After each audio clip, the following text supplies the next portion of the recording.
जय हिंद साथियों, 11 दिसंबर का इंपोर्टेंट करंट अफेयर हम लोग करेंगे। तो चलिए प्रारंभ करते हैं आज का महत्वपूर्ण सेशन। जो भी बड़ी खबर निकल के आता है आपके परीक्षा के दृष्टिकोण से, जो भी आपका प्रतियोगिता परीक्षा देते हैं, ये सारे प्रतियोगिता परीक्षा के लिए आपका उपयोगी है। तो आशा करते हैं आप लोग सब कुछ ठीक ठाक ही होंगे। ठीक है, तो चलिए सबसे पहले थोड़ा सा चीजों को देख लेते हैं, फिर प्रारंभ करेंगे। तो क्या है ना, 26वीं पूर्वी क्षेत्रीय परिषद का बैठक आपका पटना में हो रहा है। ठीक है, अमित शाह जी आए हैं, इसका अध्यक्षता क्षेत्रीय परिषद जो भी होगा उसका अध्यक्षता क्षेत्रीय परिषद का अध्यक्ष किसके द्वारा किया जाता है, तो गृह मंत्री के द्वारा किया जाता है। राज्य पुनर्गठन अधिनियम जानेंगे, 1956 में आया था और उसी के द्वारा संसद में एक अधिनियम में ला करके आपका जो है क्षेत्रीय परिषद का स्थापना किया गया था। उसका 5 था। ये सारा चीज के बारे में बात होगा कि ये क्षेत्रीय परिषद का जरूरत क्या पड़ गया है। ठीक है, इसका अध्यक्षता गृह मंत्रालय के द्वारा ही किया जाता है। उसके बाद आपका राष्ट्रीय एकता परिषद भी जान लेंगे, अंतरराज्य परिषद भी जान लेंगे, है ना। ये बहुत सारा चीज है, यहाँ से क्वेश्चन अक्सर पूछ लिया जाता है और आदमी जो है थोड़ा सा फंस जाता है। चलिए आगे चलें। ये क्या है ना, आपका वीरेंद्र कुमार जी हम लोग के सामाजिक न्याय अधिकारिता मंत्री हैं, उसके द्वारा जो है जो यूनिक आईडी होता है ना, डिसेबिलिटी आईडी, तो 1 करोड़वां डिसेबिलिटी आईडी प्रदान किया गया है। ठीक है ना, वीरेंद्र मतलब आपका मंत्री के द्वारा। ठीक है ना, और ये जान लीजिए कि डिसेबिलिटी में अभी हम लोग दिव्यांग जनता दिवस मनाए थे 3 दिसंबर को। ठीक है, द्रौपदी मुर्मू जी वहां पे कुछ सम्मान भी दिए थे, उसके बारे में हम बताए थे। ठीक है ना, तो अभी क्या है ना आपका और ये भी जान लीजिए कि आपका जो है अभी पैरा ओलंपिक खेलो इंडिया यूथ मतलब खेलो इंडिया पैरा गेम भी हो रहा है आपका दिल्ली में, प्रारंभ हो गया है। तो दिव्यांग जन जो भी लोग हैं ना, उसके लिए लगभग मान लीजिए 2 करोड़ समथिंग लोग जो हैं, जो आपका इंडिया में है, जो दिव्यांग जन है। तो इसको लेकर के सरकार का एक अपना एक स्कीम भी आया था 2017 में। ये जो आईडी दिया जाता है, ये 2017 से ही ये योजना आपका लागू किया गया था। ये बहुत महत्वपूर्ण हो जाता है इन सब चीजों को, क्योंकि समाज को एक सूत्र में बांधने के लिए इन सब चीजों का बहुत जरूरी है। ठीक है, भेदभाव नहीं होना चाहिए, है ना। अब ये विष्णुदेव साय, यानी विष्णुदेव साय क्या है ना, ये देखिए छत्तीसगढ़ में आपका 2 चरण में चुनाव हो जाता है। कब कब भाई, 7 नवंबर और 17 नवंबर को। ठीक है ना, तो वहां पे पर्यवेक्षक भेजा गया था। इलेक्शन मतलब काउंटिंग हुआ 3 दिसंबर को। ठीक है, उसके बाद निकल के आया कि बीजेपी वहां पे क्या है, सब बहुमत मतलब सबसे अधिक सीट लेके आया, कितना 56 जीत के आया, और 36 आया किसको, कांग्रेस को। तो उसका जो है सीएम का डिक्लेरेशन नहीं हुआ था, तो पर्यवेक्षक एक वो किया गया था, जिसमें अर्जुन मुंडा थे, कुछ लोग थे, वहां भेजा गया, विधायक दल का मीटिंग हुआ, फिर वहां जाके आपका निकल के आया। तो इसके बारे में बिल्कुल भी छत्तीसगढ़ के बारे में हर एक चीज बात कर लेंगे हम लोग, समझे। देखिए चलिए आप यहाँ पे आइए। देखिए 2016 में जब 4G लॉन्च हुआ था, तो हम लोग मुफ्त में रिलायंस जो है हम लोग को दे भी रहा था। तो उसके बाद फिर 4G, तो 4G जहाँ पे आप लिखा होता है ना मोबाइल में, वहाँ पे वो बोल्टी लिखा हुआ होगा, तो आप लोग कभी इस पर ध्यान नहीं दिए होंगे। तो 4G और 5G जब आप यूज कीजिएगा तो वहाँ पे VONR लिखा हुआ। ये क्या होता है ना, ये जो आपका कॉल का गुणवत्ता होता है, जो आप बात जो करते हैं, तो वो उसी को दर्शाता है कि आप बात के साथ साथ आपका जो इंटरनेट का स्पीड है वो कम नहीं हो। पहले क्या होता था ना कि आप देखते होइएगा कि अगर कॉल आया तो नेट का कनेक्शन गायब, आपको जो है इंटरनेट नहीं मिलेगा। ये उसी को दर्शाता है कि आपका इंटरनेट की स्पीड को बनाए रखेगा, अधिक रखेगा, वो गड़बड़ होने नहीं देगा। तो यही होता है voice over long term evolution होता है, और ये आपका VONR होता है, वॉइस ओवर न्यू रेडियो होता है। ठीक है, तो ये दोनों को जानेंगे, इसी का परीक्षण किया गया है रिलायंस के द्वारा। तो हो सके इन सब चीजों से आपको क्वेश्चन पूछ लिया जाता है। ठीक है, अभी देखते हैं जीपीटी का फुल फॉर्म पूछ दिया, मतलब कोई भी नया टेक्नोलॉजी आता है उसके बारे में पूछ दिया जाता है, तो आदमी फंस जाता है। चलिए आगे। ये क्या है ना भैया, ह्यूमन राइट डे 10 दिसंबर को मनाते हैं प्रत्येक वर्ष। 1950 से मनाते हैं कि नहीं है क्या, 1948 में घोषणा ऐलान किया गया था, 50 से मनाते, तो इस बार भी देखेंगे, इस बार भी मनाया गया है, क्योंकि देखिए मानवता ही नहीं रहेगा तो क्या कीजिएगा। ठीक है ना, तो इसका बहुत ज्यादा जरूरी है। अब आइए, सबसे बड़ी बात यह है कि हमारा देश 2047 तक विकसित होगा। तो विकसित लोग तो सब कुछ जानते हैं, प्रधानमंत्री जी भी हर दिन कहते हैं विकसित भारत बनाएंगे। ठीक है, जब 75वां स्वतंत्रता दिवस मनाए थे, तभी अपने जो है लाल किला से बोले थे कि 2047 तक हम भारत को विकसित बनाएंगे। तो विकसित को ही जानेंगे आज की विकसित होता क्या है। एक योजना ऑनलाइन के माध्यम से मतलब जो है शुभारंभ किए हैं, विकसित भारत @2047 युवाओं की आवाज पहल। ठीक है, तो ये योजना आपके लिए बहुत इंपॉर्टेंट होने जा रहा है। इसमें क्या है ना, जो भी युवा है, जो भी शिक्षक है, प्रोफेसर है, जो भी लोग है, उससे एक कम्युनिकेशन किया जाएगा, संवाद किया जाएगा, फिर ये सारा चीज को देखेंगे। तो इसका शुभारंभ हो चुका है। जब कोई भी चीज का शुभारंभ हो जाता है तो यहाँ से हम लोग का परीक्षा के दृष्टिकोण से क्वेश्चन बनने का संभावना प्रबल हो जाता है। तो हम लोग बस इतने ही चीज को जानेंगे, ज्यादा चीजों को जानना अच्छी बात नहीं है, उतना ही जानिए जितना जरूरत है। चलिए चले अभी आइए। ये क्या है ना, 26वीं, पहले ये जानिए कि 26वीं है ये। ठीक है, 26वीं पूर्वी क्षेत्रीय परिषद की बैठक का आयोजन कहाँ किया गया है, तो पटना में किया गया है। ठीक है, अब आइए सबसे पहले आपको यहाँ पे थोड़ा सा कुछ चीज बता देते हैं, फिर हम लोग बात करेंगे। 26वीं पूर्वी क्षेत्रीय परिषद, यानी देखिए क्षेत्रीय परिषद को हम लोग को जानना है। ठीक है ना, कि क्षेत्रीय परिषद होता क्या है, क्या काम है इसका, नहीं है, ये सारा चीज के बारे में एक बार जान लीजिए। तो चलिए आते हैं, क्षेत्रीय परिषद क्या है ना, एक पेज लेने का। देखिए क्षेत्रीय परिषद जो है ना, जो आप अभी जो क्षेत्रीय परिषद की हम बात कर रहे हैं, ये क्षेत्रीय परिषद है क्या। आपको एकदम रेगुलर लेके चलते हैं, बिल्कुल भी इरिटेट नहीं होना है, ठीक है। तो अच्छा से समझ जाइएगा तो फिर कोई दिक्कत आपको नहीं होने वाला है। क्षेत्रीय परिषद कैसे आया? राज्य पुनर्गठन आयोग आया था 1956 में, अपना रिपोर्ट पेश किया था दिसंबर 1955 में और लागू हुआ 1956 में। और इसके अध्यक्ष कौन थे? डॉक्टर फजल अली थे। इसके सदस्य थे हृदयनाथ कुंजड़ू और आपका के एम पनिकर थे। तो उसी राज्य पुनर्गठन आयोग अधिनियम के तहत ही संसद के द्वारा आपका जो है क्षेत्रीय परिषद का क्या स्थापना किया गया था, यानी इसको स्थापित किया गया था। इसका काम क्या होगा? केंद्र और राज्य के बीच, यानी केंद्र है, मान लीजिए ये केंद्र है, केंद्र और राज्य के बीच जो है अस्थायी आपका जो है क्या हो, एक संवाद हो, एक अस्थायी कार्य हो, ठीक है। यानी एक सहकारी संघवाद हो। सहकारी संघवाद होने का मतलब क्या है?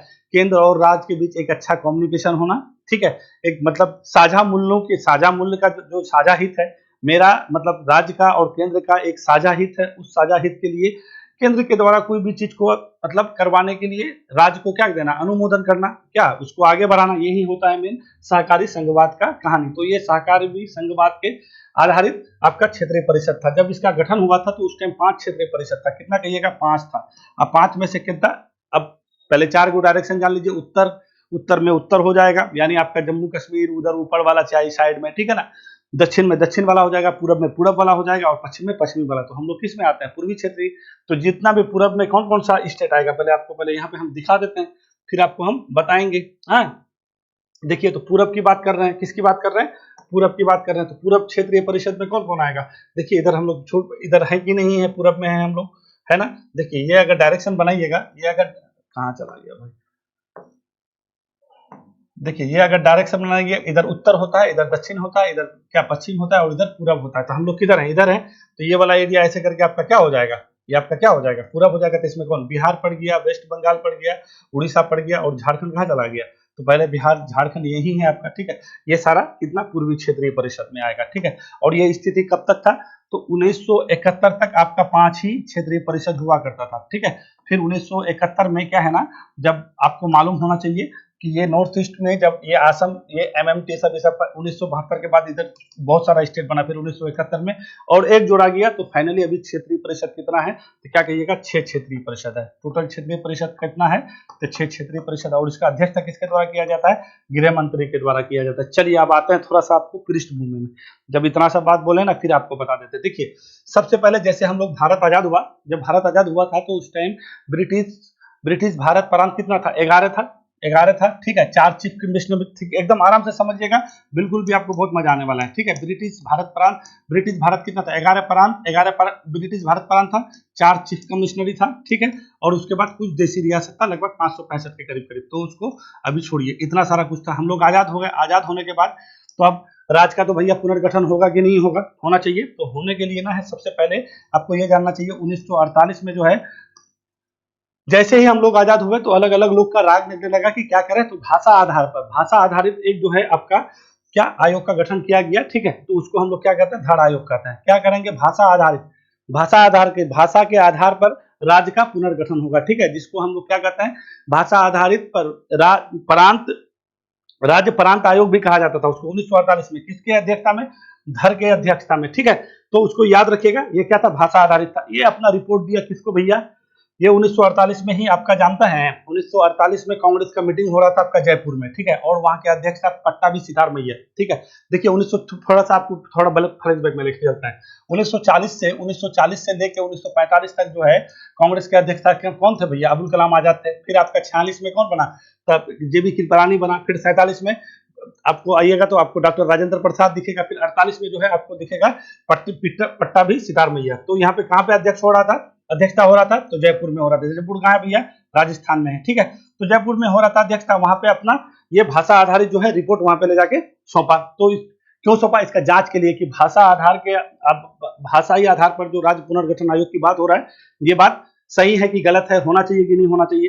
तो इस जो आपका धर आयोग का जो रिपोर्ट था, इस रिपोर्ट को जांच करने के लिए 3 आदमी के लिए एक कमेटी बनाया गया, जिसको जेबीपी बोलते हैं। क्या बोलते हैं?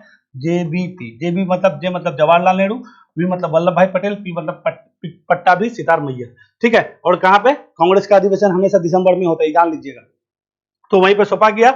और इस कमेटी को मतलब इस आयोग जो रिपोर्ट था, इस रिपोर्ट को जांच करने के लिए 3 सदस्यीय कमेटी बनाया गया, उसको भी याद रखना है, जिसको जेबीपी कमेटी कहते हैं, ठीक है, समिति कहते हैं। 1948 में बनने के बाद इसको जांच किया। जांच करने के बाद बोला कि भैया अब भाषा आधार पर जो है राज्य का पुनर्गठन नहीं होगा।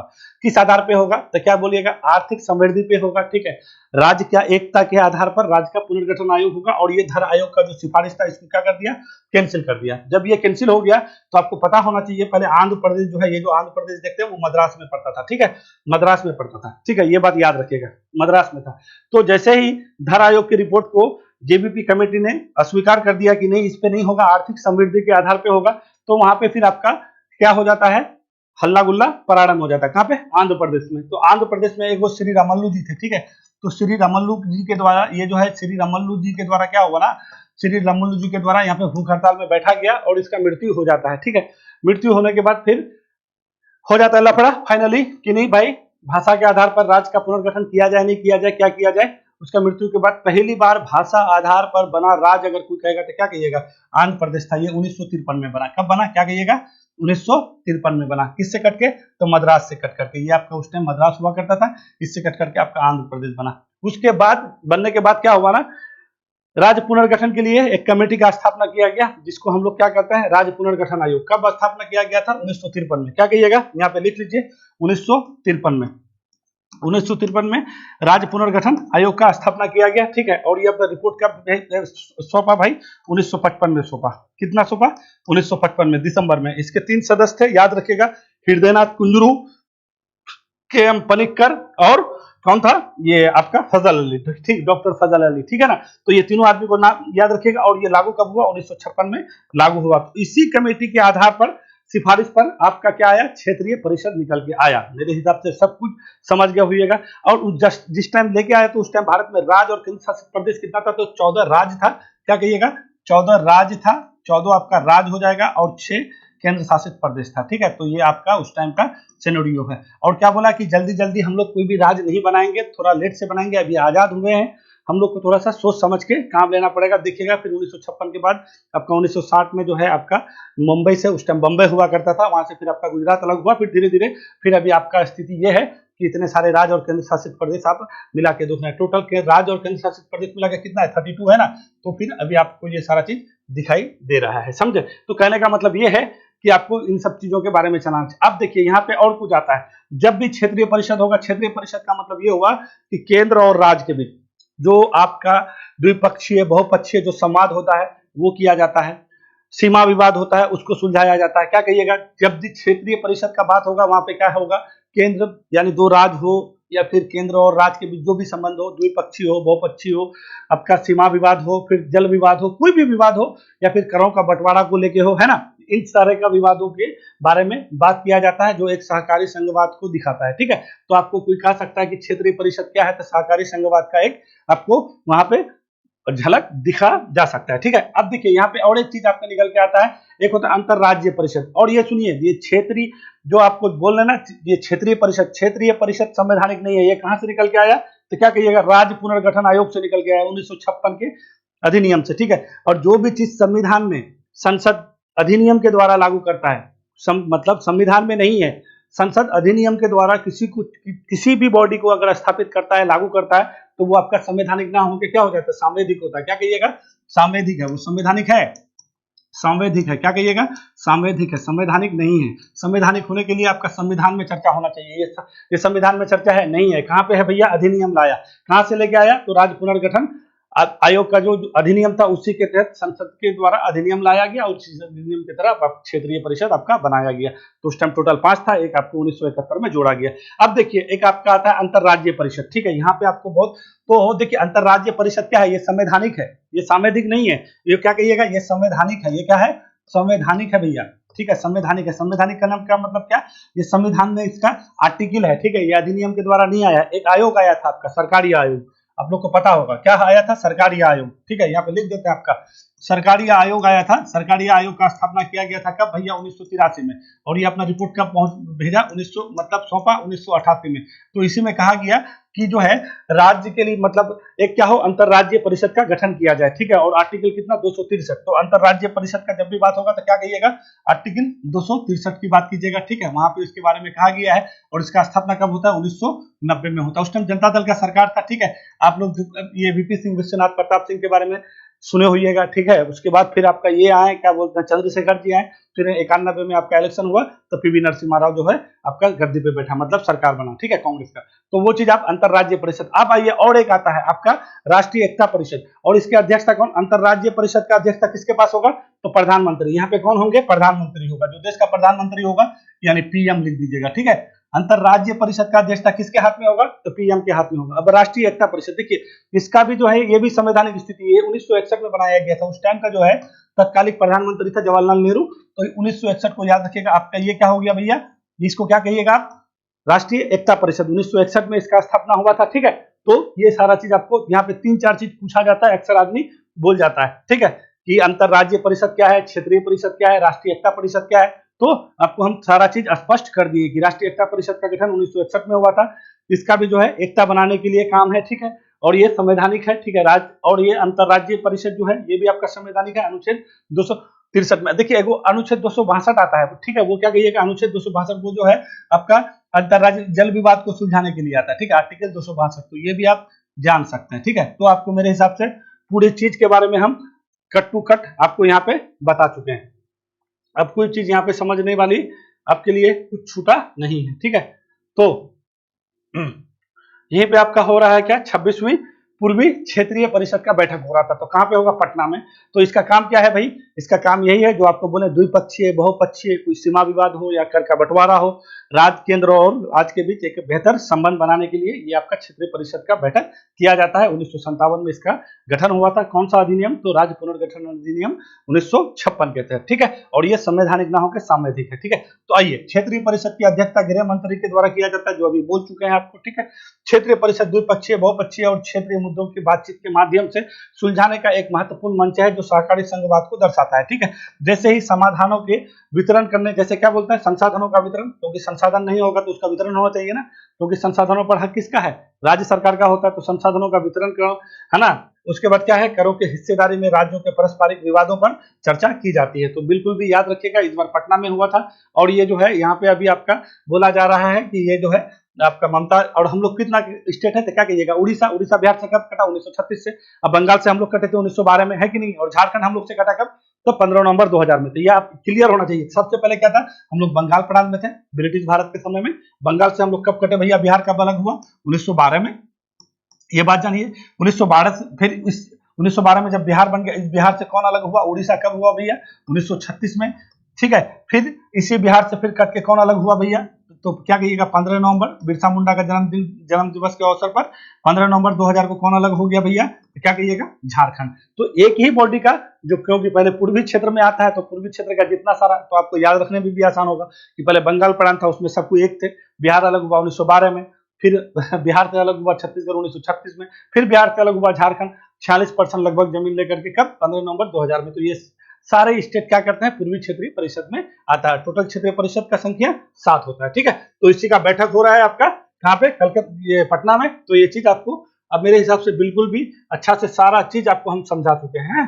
चले आइए, सामाजिक न्याय एवं अधिकारिता मंत्री डॉक्टर वीरेंद्र कुमार ने 1 करोड़वां यूनिक दिव्यांग पहचान पत्र, ठीक है, यानी यूडीआईडी, ठीक है, जो क्या बोलता है यूनिक डिसेबिलिटी आईडी होता है, ठीक है। यूनिक आईडी फॉर क्या है पर्सन्स विद डिसेबिलिटी किसे प्रदान किया गया, तो कहता है ये कि जो आपका जो है ना यूडीआईडी प्रदान किया जाता है। एक स्कीम आया था आपका 2017 में, तो उसके तहत क्या किया है ना, जो भी दिव्यांग जन है उसको एक आईडी प्रदान किया जाएगा, ठीक है, उसका जो विशिष्ट पहचान होगा।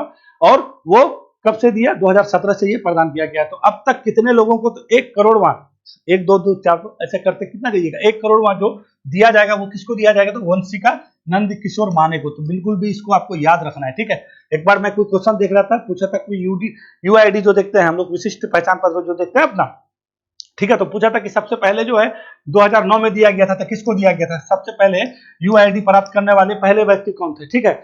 और इससे संबंधित तो वो कौन थे? तो वो ये आपका रंजन सोन वने थे। ठीक है। तो मने ये इसको भी याद रखिएगा, पहले से इसको 2009 ये मुंबई के थे। ठीक है, इसको मिला था, तो इसी वजह से हम ऑप्शन में भी डाल दिए हैं पहला। और इसके जो है आपका जो यूआईडी हम लोग देखते हैं, आधार कार्ड जिसको बोलते हैं, उसके जो है पिता के रूप में किसको जाना? नंदन नीलकेनी को जानिएगा। ठीक है, इसके बारे में बिल्कुल भी याद रखिएगा। ठीक है, नंदन नीलकेनी का नाम अक्सर आता है। ठीक है, तो ये दोनों आदमी को याद रखिएगा। ये 1 करोड़वा कौन सा हो जाएगा? वंशिका नंदी कौन है? नंदकिशोर माने। ठीक है, वंशिका नंदकिशोर माने 1 करोड़वा 2 वर्ष की बच्ची है। कितना वर्ष की बच्ची है? 2 वर्ष की ये जो है बच्ची है, इसी को ये जो है ये आपका कार्ड दिया जाएगा। किसके द्वारा? डॉक्टर वीरेंद्र कुमार के द्वारा। ठीक है, तो याद रखना, इस पहल को भी याद रखिएगा। तो देखिए टोटल विश्व में ना टोटल 15% लोग जो है दिव्यांगजन है। अभी दिव्यांगजन दिवस क्या तारीख को मनाते हैं? 3 दिसंबर को मनाते हैं। याद रखिएगा, जैसे 1 दिसंबर को एड्स दिवस मनाए, 2 तारीख को हम लोग कंप्यूटर साक्षरता दिवस मनाते हैं, और 3 दिसंबर को हम लोग दिव्यांगजन दिवस मनाते हैं। इस बार भी दिल्ली में आयोजित किया गया था। और मतलब इंडिया में क्या स्थिति है? 2011 का जनगणना के बाद अभी नहीं हुआ ना, 2011 के जनगणना के अनुसार टोटल 2 करोड़ 68 लाख ऐसे लोग हैं जो दिव्यांगजन हैं। ठीक है, और अभी आपका खेलो इंडिया पैरा गेम दिल्ली में हो रहा है, ये भी याद रखिएगा। खेलो इंडिया पैरा गेम कहाँ पे? दिल्ली में। और इसका शुभंकर क्या है? तो क्या कहिएगा? उज्ज्वला है। ठीक है, कितना स्पर्धा इसमें? तो 6-7 स्पर्धा इसमें शामिल किया गया है। ठीक है, याद रखिएगा, अभी कुछ दिन चलने वाला है दिल्ली में, हम ये सब चीज बता चुके हैं। ठीक है ना। तो यूडीआईडी कार्ड परियोजना कब से चला? 2017 से चला है दिव्यांगजन के लिए। बिल्कुल भी सभी देखिए, अभी आपका एशिया पैरा गेम हुआ था। ठीक है, टोटल हम लोग 111 पदक लेके आए थे। ठीक है ना, और टोटल तालिका में कितना स्थान पे थे? 5वें स्थान पे थे। अब तक का क्या है? रिकॉर्ड है। तो सरकार इस पे अच्छा काम कर रही है कि दिव्यांगजन का जो प्रतिभा को देखते हुए उसको आगे बढ़ा रहा है, उसके लिए स्कीम लेके आ रहा है, खेल भी करवा रहा है, हर चीज में आगे बढ़ाना जरूरी है। तो पूरे विश्व में दिव्यांगजन का प्रतिशत क्या पूछेगा? तो 15%, और इंडिया में 2011 के जनगणना के अनुसार 2 करोड़ 68 लाख है। बिल्कुल भी ये सब चीज देखिए, मैं जो भी चीज बताता हूँ देखिएगा, आप आज का न्यूज़पेपर उठा के पूरा आपका फ्रंट लाइन में कोई भी पेपर उठा लीजिए। ठीक है, जनसत्ता उठाइए, दैनिक जागरण उठाइए, वो आपको मिलना ही मिलना है। ठीक है ना, ये सारा चीज आपके लिए इंपोर्टेंट हो जाता है। जो चीज इंपोर्टेंट होता है उस चीज को पढ़िए। चलिए आगे चलें। छत्तीसगढ़ का नया मुख्यमंत्री किसे चुना गया? देखिए छत्तीसगढ़ का नया मुख्यमंत्री, इलेक्शन यहाँ पे हुआ था छत्तीसगढ़। पहले छत्तीसगढ़ को जान लें थोड़ा सा। देखिए छत्तीसगढ़ के मां भैया 26वां राज्य बना। कब बना? 1 नवंबर 2000 को। किससे कट के बना? तो क्या कहिएगा? मध्य प्रदेश से। तो यहाँ पे इलेक्शन होगा, जब बनेगा तभी ना होगा, तो कब बनेगा भैया? तो ये इलेक्शन होगा 2000 में। तो वहां के पहले मुख्यमंत्री कौन हुए? डॉक्टर रमन सिंह। अच्छा खासा टाइम तक रहा। अब तक वहां पे कोई भी आदिवासी मुख्यमंत्री नहीं थे। ठीक है, तो इस बार भी इलेक्शन हुआ। कितना चरण में इलेक्शन हुआ? तो याद रखिएगा 2 चरण में इलेक्शन हुआ था। अगर पूछ दे, क्योंकि यहाँ पे थोड़ा सा खास होने वाला है। कब कब? 7 नवंबर में और 17 नवंबर में, ये 2 चरण में हुआ था। टोटल विधानसभा सीट यहाँ पे कितना है? 90 है। टोटल वोट काउंटिंग कब हुआ? 3 दिसंबर को हुआ। ठीक है, तो 90 सीट में से बीजेपी को यहाँ पे कितना सीट मतलब प्राप्त किया है? तो क्या कहिएगा? 54। और बीजेपी को, ये बीजेपी का स्टेटस बता रहे हैं। ठीक है, बीजेपी। और कांग्रेस को कितना हुआ है? तो 36 हुआ है। तो यानी उस दिन भी आप लोग को बताए थे, कोई भी सरकार बनाने के लिए कहीं पे भी जितना विधानसभा सीट का इलेक्शन होगा उसका 50+1, तो बीजेपी को ऐसे भी ज्यादा है। तो यहाँ पे क्या है ना, तब तक ये लोग का जो है, हम लोग के प्रधानमंत्री मोदी जी हैं, उसी के फिगर पे वहां पे इलेक्शन हुआ था। ठीक है, तो वहां का मुख्यमंत्री का कोई घोषणा हुआ नहीं था। तो एक जो है ना, कोई भी आपको पूछे तो कोई दिल मतलब कोई भी मुख्यमंत्री का कैसे नियुक्त, तो क्या कहिएगा? जो विधायक दल का जो नेता होता है ना, तो ठीक है, तो उसका आपका सर्वेक्षक के रूप में किसी को भेजा जाता है केंद्र सरकार के द्वारा। ठीक है, जो पार्टी का मुख्य होता है। तो वहां पे अर्जुन मुंडा लोग गए थे, और इसको जो है आपका यहाँ पे चुन के निकल के बाहर में आया। कौन आया भैया? तो ये आपको याद रखना है। देखिए विष्णुदेव साय, ये जो है ना, इसके बारे में थोड़ा सा बताते हैं। तो पहले आदिवासी नेता हो गए, ये सबसे पहली बात है। ये जो है ना, पहली बार लोकसभा इलेक्शन लड़े थे 99 में। ठीक है, और उस टाइम जीत लिया था। ठीक है ना, ये जो है केंद्र, आप राज्य में जो है राज्य स्टील मंत्री भी रहे हैं, स्टील मंत्री भी रहे हैं। ठीक है, आपका वहीं पे छत्तीसगढ़ में कई बार विधानसभा इलेक्शन भी जीते हैं, और आदिवासी में बहुत अच्छा पकड़ है। और कहा जाता है कि संघ से भी अच्छा इसका मतलब क्या है? संबंध है। ठीक है, और बहुत भरोसेमंद आदमी है। तो बीजेपी इसी को जो है बनाया है। तो यहाँ से संबंधित आपको, क्योंकि नया फेस है, अचानक से कोई भी चीज अगर आता है तो वो हम लोग के लिए इंपोर्टेंट हो जाता है। ठीक है, तो इसको आपका क्या बन गया भैया? तो छत्तीसगढ़ के नए मुख्यमंत्री बने हैं। अब देखिए विष्णुदेव साय तो के बारे में बता दिया। अब छत्तीसगढ़ के बारे में जानिए। छत्तीसगढ़ जो है ना, छत्तीसगढ़ के राज्यपाल कौन है भाई? तो क्या कहिएगा भाई? विश्वभूषण। क्या कहिएगा? विश्वभूषण हरिचंदन है। ठीक है, विश्वभूषण हरिचंदन को याद रखेगा। विश्वभूषण हरिचंदन वहां के क्या है? राज्यपाल है। और राज्यपाल के ही द्वारा किसको मुख्यमंत्री का नियुक्ति किया जाता है। आर्टिकल कितना में बताया था, 164 में, ठीक है। तो याद रखिएगा आर्टिकल 164 के द्वारा। और राज्यपाल अपना काम धाम करने के लिए कितना आर्टिकल के तहत जो है एक मंत्री परिषद का स्थापना करेगा, तो क्या कहिएगा 163 में, ठीक है। और नियुक्ति 164 में करेगा। और 165 में क्या है, तो क्या कहिएगा आपका जो है एडवोकेट जनरल है, ठीक है, राज्य जो अधिवक्ता हम लोग जिसको बोलते हैं। तो इसको आपको बिल्कुल, चलिए अब थोड़ा सा छत्तीसगढ़ का स्टेटस बता देते हैं। यहाँ पे लोकसभा सीट कितना है भैया, तो 11 है। राज्यसभा सीट कितना है, तो क्या कहिएगा 5 है, ठीक है। और छत्तीसगढ़ जो है, और छत्तीसगढ़ देखिए, छत्तीसगढ़ का 2-3 चीज वहां पे देखिए ना, खनिज संपन्न देश है, ठीक है। क्योंकि छत्तीसगढ़ आपका गोंडवाना लैंड का ही भाग है, ठीक है। वो आपका ऊपर वाले में नहीं पड़ता, ये लंबे करके है ना, देखिए थोड़ा दिखा देता है। तो यहाँ पे ना आपको कुछ नेशनल पार्क है, जैसे गुरु घासीदास नेशनल पार्क, ठीक है, अचानक मार्ग नेशनल पार्क, ठीक है, इंद्रावती नेशनल पार्क। तो ये सब चीज आपको याद होना चाहिए, जो अभी आपको हम बोले हैं, गुरु घासीदास, अचानक मार्ग, उसके बाद इंद्रावती, ये है आप देखिए, ये आप देख सकते हैं, ये छत्तीसगढ़ है। यही आपको कट के देखिए कितना लंबा है, इधर से भी कटता है। तो इसका सीमा रेखा भी आपको जानना जरूरी है। उत्तर प्रदेश है, झारखंड है, उड़ीसा है, और इधर आपका आंध्र प्रदेश, ये तो पुराना है ऐसे करके। और इधर आपका मध्य प्रदेश है, क्योंकि मध्य प्रदेश ही कटेगा, इधर महाराष्ट्र है। तो अच्छा खासा स्टेट से अपना सीमा साझा करता है। तो ये बात आपको बिल्कुल भी जानना है, ठीक है ना। तो आदिवासी पहले नेता हो गए, मुख्यमंत्री हो गए, वहां के राज्यपाल विश्वभूषण हरिचंदन है, ठीक है ना।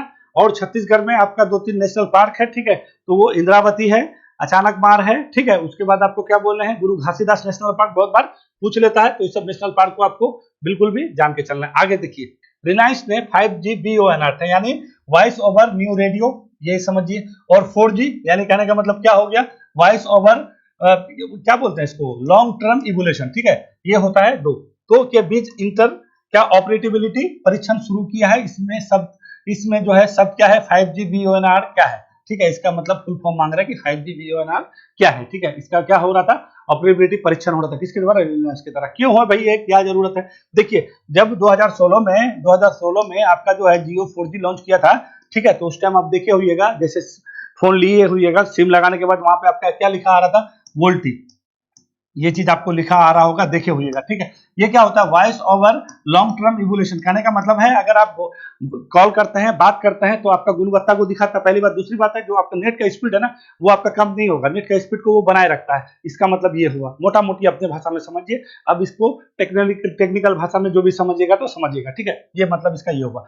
तो इसी के, अब तो ये 4G में वोल्टी मतलब यूज होता है, 5G में आपका क्या, आपका VONR यानी वॉइस ओवर न्यू रेडियो होता है, ठीक है। तो ये क्या होता है ना, कि इसका जो है, इससे भी गुणवत्ता, जो वॉइस का गुणवत्ता है, इससे भी अधिक होता है। तो अभी 5G आपका बहुत जगह लॉन्च भी हो गया है। तो इसी का परीक्षण हो रहा था कि वोल्टी में ये VONR पकड़ेगा कि नहीं पकड़ेगा, ठीक है। ये उसमें एक्सेप्टेबल है कि नहीं है, तो नहीं है। ये 4G में VONR आपका नहीं लगेगा। ये जब भी लगेगा 4G के लिए, और 5G के लिए जब भी लगेगा VONR ही लगेगा। तो इसका परीक्षण किसके द्वारा किया गया, रिलायंस के द्वारा किया गया। तो अब हम लोग के लिए थोड़ा इंपॉर्टेंट हो जाता है। एक अब किसी के पास 5G होगा तो उसको ऐसा दिखता भी होगा, हमारे पास तो नहीं है, ठीक है ना। तो कहने का मतलब है, ये चीज आपको थोड़ा सा समझना चाहिए, ठीक है ना, कि ये होता क्या है। तो बोलता है ना कि इसका ये परीक्षण जो है करने का उद्देश्य यह है कि कॉल की गुणवत्ता में सुधार लाना है, ठीक है।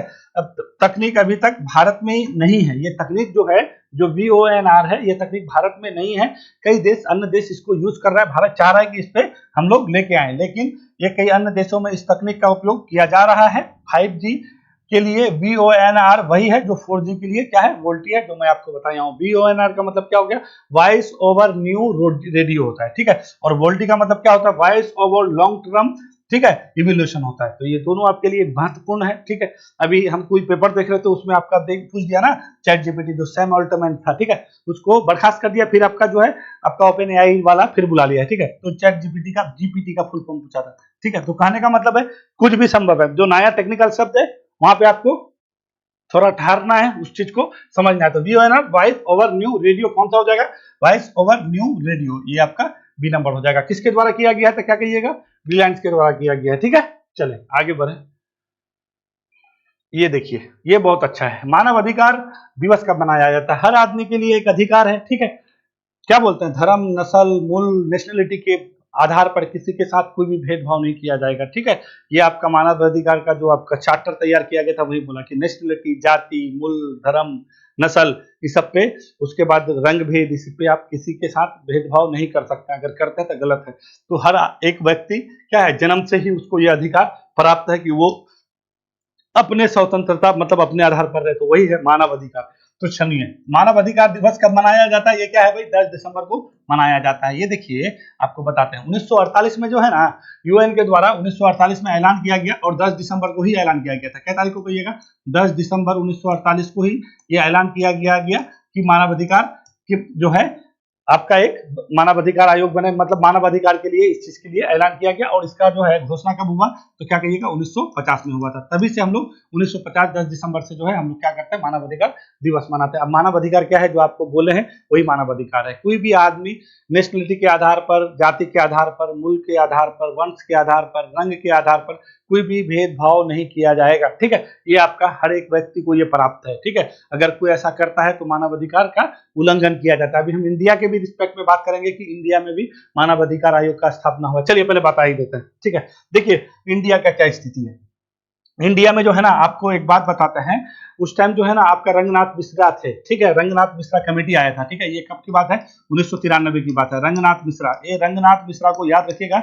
रंगनाथ मिश्रा आपको बहुत जगह पूछने जाने वाला है। ठीक है, क्यों? कि मानव अधिकार आयोग के पहले अध्यक्ष भी यही थे। ठीक है, तो रंगनाथ मिश्रा कमेटी के आधार पर जो है एक कमेटी आया, इसी के सिफारिश पर हम लोग का जो है क्या बोलते हैं इसको, नेशनल ह्यूमन राइट कमीशन ना, ये एनएचआरसी बोलते हैं ना। ठीक है, तो एनएचआरसी का 1993 में स्थापना हुआ। किस कमेटी के सिफारिश पर? रंगनाथ मिश्रा कमेटी के। और इसके पहले भी अध्यक्ष यही हुए। इसमें क्या होगा? 5 सदस्य होगा और एक अध्यक्ष होगा। ये 6 आदमी होगा इस बॉडी में। ठीक है, और जो अध्यक्ष होगा ना, अध्यक्ष का कार्यकाल कितना होगा मालूम?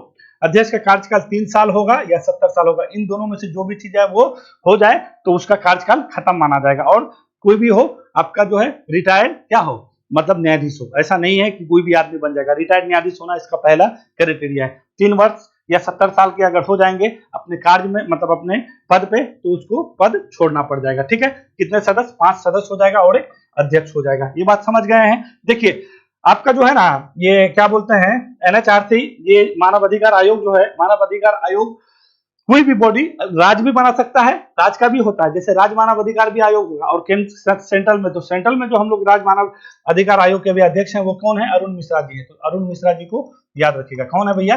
अरुण मिश्रा जी है। ठीक है, अरुण मिश्रा जी। तो ये बात आप याद रखना है। तो कितने सदस्य हो गए? 5 सदस्य हो गए और एक अध्यक्ष हो गए। अध्यक्ष कौन है? अरुण मिश्रा जी हैं। कार्यकाल कितना होता है? 3 वर्ष का या 70 वर्ष का। कब स्थापना हुआ था? 1993 में। पहले मानव अधिकार आयोग के अध्यक्ष कौन थे? रंगनाथ मिश्रा थे। और कौन कमेटी से आया था? तो इसी कमेटी से आया था। ठीक है, मानव अधिकार पे मान लीजिए किसी का कोई हनन करेगा तो मानव अधिकार में आपका एक्शन लिया जाएगा। ठीक है, ये आप हल्के में नहीं लीजिए, लोग का अच्छा भला करते हैं। ठीक है, अगर आप लोग में से किसी के मानवता का हनन होता है तो आप वहां पे अपना पिटीशन दायर कर सकते हैं। ठीक है, ये जो है एक मतलब आप एक इसको अर्ध न्यायिक कह सकते हैं। ठीक है, एक न्यायिक बॉडी ही है। ठीक है, ये इस तरह से चीजों को देखता है। ठीक है, तो ये आइए, तो आपका क्या हो गया? मानव अधिकार दिवस 10 दिसंबर को। इस बार का थीम को जान लीजिएगा थोड़ा सा। थीम क्या है? सभी के लिए स्वतंत्रता, समानता और न्याय। ठीक है, याद रखिएगा, सभी के लिए। हम लोग का प्राकृतिक स्वतंत्रता के बारे में सबसे पहले कौन बोला? रूसो बोला था। रूसो बोला था ना। तो यही है कि स्वतंत्रता क्या है? प्राकृतिक है। ये इसमें नेचुरल उच्चारण नहीं है यार। कोई भी आदमी जन्म से ही क्या है? आजाद है, वो स्वतंत्र है। तो स्वतंत्रता है, समानता है और न्याय है। किस बार? 2023 का थीम है। ठीक है, 2023 का जो है आपका इस बार तो मानव अधिकार दिवस मना रहे हैं। इस बार का थीम स्वतंत्रता, समानता और न्याय। 10 दिसंबर 1948 को पहली बार यूएन ने मानव अधिकार को अपनाने के लिए ऐलान किया था। क्या कहिएगा? मानव अधिकार को अपनाने के लिए कब ऐलान किया? 10 दिसंबर 1948 को। फिर आधिकारिक घोषणा कब हुआ? 1950 को हुआ। उद्देश्य क्या है? दुनिया भर में सभी के लिए समान अधिकार। क्या बोलता है कि दुनिया भर में सभी के लिए समान अधिकार और अवसर और विचार को प्रोत्साहित करना और बढ़ावा देने के लिए मनाया जाता है। ये आपका मानव अधिकार आयोग, ये मानव अधिकार दिवस। तो मानव अधिकार दिवस ये बहुत इंपॉर्टेंट है। मानव अधिकार दिवस का थीम याद रखिएगा, स्वतंत्रता, समानता, न्याय। ठीक है, तो इस 2023 का 10 दिसंबर को ऐलान कब किया गया? 1950 में। घोषणा कब? सॉरी, ऐलान 48 में और घोषणा 50 में। चलिए अब आइए मेन मुद्दे की बात कर रहे हैं। विकसित भारत @2047 युवाओं का आवाज। समझ रहे हैं? विकसित भारत 2047 युवाओं का आवाज। यानी कहने का मतलब है इस जो आपका योजना है, ये जो पहल है, इसका नाम ही है विकसित भारत @2047 युवाओं का आवाज। का शुभारंभ किसने किया भाई? तो प्रधानमंत्री मोदी जी किए हैं। ठीक है, ये बात आपको याद होना चाहिए कि प्रधानमंत्री मोदी जी द्वारा ये किया गया। देखिए इसको थोड़ा सा पृष्ठभूमि के साथ इसको आपको बताते हैं। देखिए 2047 है ना, जब हम लोग आजादी के 100 साल मनाएंगे, जब हम लोग क्या करेंगे? आजादी का क्या करेंगे भैया, आजादी का 100 साल मनाएंगे। कब मनाएंगे आजादी का 100 साल? हम लोग आजाद कब हुए थे? 1947 को हुए थे। जब 1947 को हम लोग आजाद हुए तो 2047 आएगा तो 100 साल हो जाएगा। तो उस टाइम हम लोग का क्या होना चाहिए, विकसित भारत होना चाहिए। तो अभी हम लोग क्या है भाई, तभी हम लोग विकासशील है। क्या कहिएगा, हम लोग अभी विकासशील है। अब विकसित और विकासशील ये तो बहुत पंगा है भैया, ये क्या होता है विकसित और विकासशील क्या है? तो देखिए आजादी जब 1947 हुए थे, मोदी जी जो है ना आपका जो है जब 75वां स्वतंत्रता दिवस मना रहे थे, ठीक है, लाल किला से अपना भाषण में बोले थे कि 2047 तक हम लोग क्या करेंगे, विकसित बन जाएंगे। उसका भाषण में ही था ये बात, ठीक है। तो उसी को चीज करने के लिए अभी बहुत सारा पहल चल रहा है कि हमको विकसित होना है। तो अब आपको थोड़ा सा विकसित और विकासशील बता देते हैं, या कमजोर देश कौन होता है, विकसित कौन होता है, विकासशील कौन होता है। अब देखिए विकासशील, विकासशील का मतलब ये हो गया कि ऐसा देश की बात हो रहा है जहां पे भौतिक सुख का जो स्तर है ना बहुत निम्न है। भौतिक स्तर का सुख कहने का मतलब है कि आपका जो जीवन स्तर है, हम लोग का जो सब, हर एक जीवन में एक चीज होता है, एक सभ्य जीवन होता है, एक असभ्य जीवन होता है। तो विकासशील कहने का मतलब ये है कि अभी हम लोग सभ्य में नहीं पहुंचे हैं। क्या में नहीं पहुंचे हैं? सभ्य में नहीं पहुंचे हैं, ठीक है। अब सभ्य में पहुंचने के लिए बहुत कुछ होना चाहिए। सबसे पहली बात होना चाहिए कि उस देश का, अगर हम विकासशील से विकसित हो जाएंगे तो हम लोग का जो देश का अर्थव्यवस्था है वो स्थिर होना चाहिए। देश का अर्थव्यवस्था स्थिर होना चाहिए, पहली बात। अर्थव्यवस्था स्थिर होना चाहिए किसके लिए? विकसित के लिए, पहली बात। दूसरी बात क्या है ना कि यहाँ पे जो है ना आपका जो टेक्नोलॉजी है ना, टेक्नोलॉजी बहुत जबरदस्त होना चाहिए। यानी इसका मतलब ही यही है विकसित का कि उन्नत टेक्नोलॉजी और विज्ञान का उपयोग करके जो प्राकृतिक संसाधन है, मतलब प्राकृतिक संसाधन जो भी देख रहे हैं दुनिया में, कुछ भी होता है तो प्राकृतिक संसाधन का उपयोग करके ही लोग करता है। तो विज्ञान को और टेक्नोलॉजी को उन्नत करते, प्राकृतिक संसाधनों का उपयोग कर जो आपका आर्थिक विकास का जो लक्ष्य है उसको अगर आप प्राप्त कर लेते हैं तो आप क्या है, आप क्या है भैया, आप विकसित हैं, ठीक है, विकसित है। और हम लोग के यहाँ पे अभी जो भी चीज आप देख रहे हैं, हम लोग के यहाँ पे अभी ये सारा चीज है। हम लोग प्राकृतिक संसाधन का उपयोग करके अपना आर्थिक विकास के लक्ष्य को हासिल किए नहीं किए, अभी कर रहे हैं। अभी वो भी बता रहे हैं कर रहे हैं। तो करने का मतलब ये हुआ कि जब विकासशील होइएगा तो विकासशील में आपका जो जीवन स्तर है, जो भौतिक सुख है वो क्या होता है, निम्न स्तर का होता है। तो हाई स्तर का होने के लिए प्रति व्यक्ति आय अधिक होना चाहिए। होना चाहिए कि नहीं होना चाहिए? आपके यहाँ पे टेक्नोलॉजी अधिक होना चाहिए, आपके यहाँ पे विज्ञान अधिक होना चाहिए। अब टेक्नोलॉजी और विज्ञान कौन उत्पन्न करेगा भैया? युवा ही तो करेगा। युवा ही के पास तो सब कुछ है। तो भारत को इसी वजह से देखिए मोदी जी हर दिन बोलते हैं कि भारत का जो है 3 ही स्तंभ है, युवा है, नारी है, गरीब है, किसान है ना। तो युवा शक्ति को अगर आप विज्ञान में उन्नत लेके आइएगा, टेक्नोलॉजी में हाईटेक कीजिएगा तो वो क्या करेगा, जो प्राकृतिक संसाधन है उसका उपयोग में उसका महत्वपूर्ण भूमिका होता है। तो ये चीज बहुत जरूरी है। तो इसी में संवाद के लिए कि जो युवाओं हो या फिर टीचर हो या शिक्षक हो, उससे संवाद करके आपका जो है विकसित भारत का जो लक्ष्य रखा गया 2047 तक, तो उस पर जो उसका विचार का साझा किया जाएगा कि आपके हिसाब से क्या होना चाहिए। तो युवाओं को एक मंच प्रदान किया जाएगा। युवाओं के लिए क्या होगा, एक मंच होगा और वहीं पे आपका संवाद होगा कि इसके लिए विकसित होने के लिए क्या क्या चीज चाहिए। अब देखिए आपको और एक चीज और बताते हैं हम, विकसित होने के लिए क्या चाहिए। सबसे पहली बात है, अब आते हैं थोड़ा सा इंडिया के रिस्पेक्ट में, विकसित और विकासशील। अभी हम लोग क्या है, विकासशील है। विकासशील में आपको क्या बोले कि जो जीवन स्तर है वो बहुत कम हो, जो आपका क्या बोलते हैं उसको, प्रत्याशा, जीवन प्रत्याशा बोलते हैं ना, जीवन प्रत्याशा। जीवन प्रत्याशा भी हम लोग का क्या है, निम्न है, ठीक है। जब हम लोग विकसित हो जाएंगे तो जीवन प्रत्याशा क्या हो जाएगा, अधिक हो जाना चाहिए, ठीक है। राष्ट्रीय जो आय है वो भी अधिक होना चाहिए। तो अभी जो हम लोग का प्रति व्यक्ति आय है कितना मालूम है, 2 लाख के समथिंग है। यानी 2 लाख आप कहिए ना, 2,10,000 12,000 की मिलता है तो 2 लाख की मान के चलिए। कब, अभी हम लोग का जीडीपी है। और डॉलर के हिसाब से देखिएगा तो कितना हो जाएगा, तो $2500 है। कितना कहिएगा, $2500 है। ये बात जान जाइए, $2500 है। और रुपया में 2,10,15,000 मान के चलिए ना, 15,000 मान के चलिए प्रति व्यक्ति आय है। अभी का स्थिति है। और 2047 में हम लोग कितना हो जाएंगे, तो 2047 से ये बढ़ के आपका 2 लाख से बढ़कर के कितना लाख हो जाएगा, लगभग 15 लाख के करीब करीब हो जाएगा, 15 लाख के करीब करीब। और डॉलर में अगर देखिएगा तो कितना होगा मालूम है, लगभग $12,500 हो जाएगा। कितना कहिएगा, $12,500। $1,000 है, ये 1000 लिखने, ठीक है, $1000 हो जाएगा ये, ठीक है।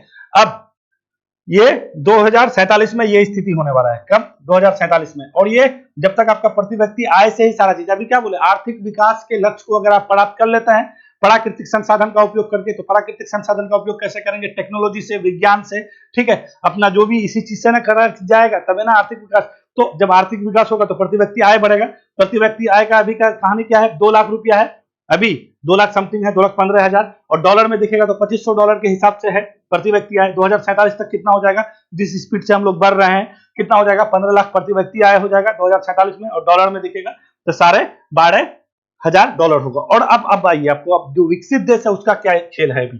जो विकसित देश है, चलिए जो बड़ा देश है उसी को मानते हैं, अमेरिका। अमेरिका का मालूम है अभी कितना है प्रति व्यक्ति आय? $65,500। अब समझ जाइए, $65,500, $65,500 इसका क्या है भैया, प्रति व्यक्ति आय है। आप जान लीजिए, अभी का बात करें हम, अभी का हम लोग 2047 में कितना हो जाएंगे, $12,500 होगा। और अभी अमेरिका का कितना है, $65,500 अभी प्रति व्यक्ति आय है। ठीक है, तो आप विकसित और विकासशील को ऐसी समझ जाइए, जिस दिन प्रति व्यक्ति आय आपका बहुत ज्यादा, मतलब प्रति व्यक्ति आय आपका अधिक हो जाएगा, आपका जीवन स्तर बढ़ जाएगा, तो आप उस दिन विकासशील हो गए। और एक बहुत बड़ा अर्थव्यवस्था होना चाहिए प्रति व्यक्ति आय बढ़ने के लिए। तो अभी हम लोग का ये सारा चीज है। देखिए अब आगे 2047 में अभी लेट है, देखिए क्या क्या होता है, मोदी जी कैसे कैसे प्लान करते हैं। तो ये बहुत दूर का सफर है। और हम लोग का अर्थव्यवस्था का कितना क्या अभी एक अपना जो इकोनॉमी है कितना राउंड फिगर में 4 ट्रिलियन के करीब करीब घूम रहा है। ठीक है, यानी क्या हो, जहां पे स्वतंत्र हो, जहां पे न्याय सुलभ हो, ठीक है, जहां पे जो है भ्रष्टाचार नहीं हो, ये सारा जो है आपका विकासशील का क्राइटेरिया है, मतलब विकसित का क्राइटेरिया है। जहां पे विकासशील का मतलब क्या, आपको क्या बोले, भौतिक सुख आपको निम्न स्तर का, भौतिक सुख में बहुत कुछ आ गया, सब आ गया, पूरा आपका सिस्टम आ गया, पूरा आपका रहन सहन, खान पीन, बोल चाल, सारा चीज आ जाता है।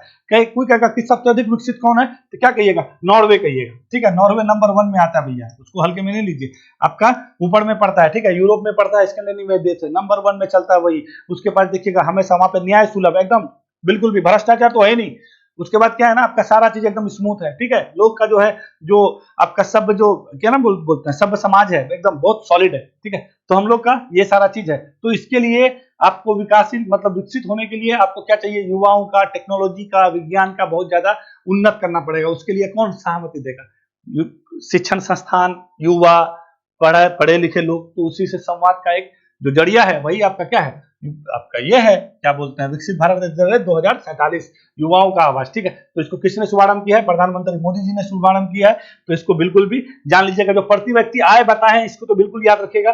ठीक है, और राउंड फिगर में जो आपको हम अपना अर्थव्यवस्था की कितना अर्थव्यवस्था है अपना देश का, तो उसको भी जानिएगा। देखिए अमेरिका का अर्थव्यवस्था अगर कोई पूछेगा ना, 26 ट्रिलियन के करीब करीब, 27 ट्रिलियन कहीं मिलेगा आपको, 26-27 जान के चलिएगा। 26 पूछेगा तो 27 नहीं पूछेगा, 27 पूछेगा तो 26। अब अपना जो है 4 ट्रिलियन के करीब करीब जनवरी में हम लोग पहुंचेंगे। अभी 3.7 मतलब 81 थे, अब 4 में पहुंचने वाले हैं। ठीक है, तो ये मेरे हिसाब से सब कुछ आपका क्लियर है। इस कार्यक्रम का उद्देश्य क्या है, विकसित भारत के दृष्टिकोण पर विचार साझा करना है। क्या करना है, विकसित भारत। तो विकसित भारत हम कब बनेंगे, जब हम लोग का क्या हो जाएगा, भौतिक सुख का जो स्तर है वो क्या हो, एक लेवल पे आ जाए। अभी क्या है, निम्न है। अभी क्या है, विकासशील है, बहुत सारे विकासशील देश है। और विकासशील हम लोग अभी बोल रहे थे ना, COP28 पढ़ा रहे थे ना, COP28 कि जो है विकासशील और विकसित हर दिन बोलता है कि विकासशील देश जो है, विकसित देश जो है सारा चीज कर लिया। तो क्या किया, वो अपना टेक्नोलॉजी और अपना विज्ञान को उन्नत करके जो प्राकृतिक संसाधन है उसका क्या किया, वो उपयोग किया। उपयोग करके जो उसका आर्थिक विकास का जो लक्ष्य है समाज में, क्या उस चीज को उपयोग करके अपना जो आर्थिक विकास के लक्ष्य को प्राप्त कर लिया है। और वहां पे अभी सारा चीज है, तो वो क्या है, विकसित है। और हम लोग के पास कुछ नहीं है, क्योंकि हम लोग के पास टेक्नोलॉजी नहीं है। हम लोग के पास क्या नहीं है भैया, हम लोग के पास विज्ञान उन्नत नहीं है ना, नहीं है। तो हम लोग क्या है, हम लोग पीछे हैं। प्रति व्यक्ति आय देखिए, हम लोग 2047 में हम लोग का प्रति व्यक्ति आएगा कितना, $12,500 यानी 15 लाख के करीब करीब। और अभी अमेरिका का कितना है भैया, तो $65,000 है। अब बताइए, अभी चाइना का बताएंगे तो आपका और दिमाग के कितना जबरदस्त ग्रोथ मारा है। ठीक, तो चलिए, तो कहने का मतलब ये है, अभी हम लोग बहुत कुछ करने वाले हैं। मोदी जी देखिए, देश का नेतृत्व अगर करने वाला ठीक हो तो कोई भी चीज असंभव नहीं है। चाइना को देख लीजिए, 1950 में जहाँ पे गृह युद्ध खत्म होता है, 1965-66 में तो कितनों लाख आदमी मर गया था वहां पे, अकाल आ गया, भुखमरी आ गया। मैं तो देखिए नेतृत्व अच्छे हाथ में गया। अभी देश में जो है पूरे विश्व में देखिए चाइना का एक अलग ही जलवा है कि नहीं है। तो ये आपके लिए महत्वपूर्ण क्वेश्चन है। जितना सारा चीज बात बोले हैं ये आपके लिए बिल्कुल भी इंपोर्टेंट है। इस सब चीज को जान लीजिएगा। वीडियो देखने के लिए धन्यवाद। फिर हम लोग मिलेंगे इसी तरह के क्वेश्चन लेके और इसी तरह पे हम बात करते हैं। ठीक है, आप लोग कुछ अपना प्रतिक्रिया जरूर दीजिए, कोई भी देखते हैं तो, है ना।